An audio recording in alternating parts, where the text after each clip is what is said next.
Hi hello my dear friends, ఈరోజు అయితే ఆనియన్స్తో పకోడీ అయితే చేసుకుందాం.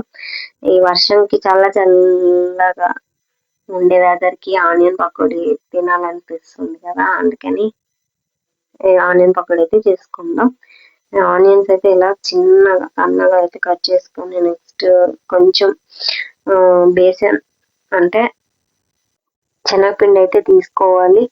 దానికి సరిపడా తీసుకొని అందులో ఉప్పు కారం అయితే వేసుకొని మొత్తం మిక్స్ చేసుకోవాలి. ఇలా మొత్తం అంతగా కలుపుకోవాలి.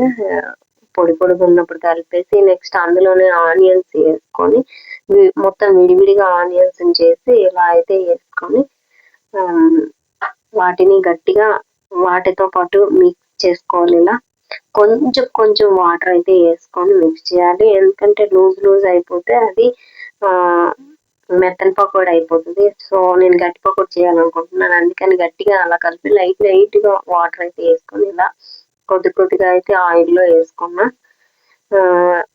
ఇలా మంచిగా వేగాక రెడీ అయిపోయింది, తినేయండి. Thank you for watching.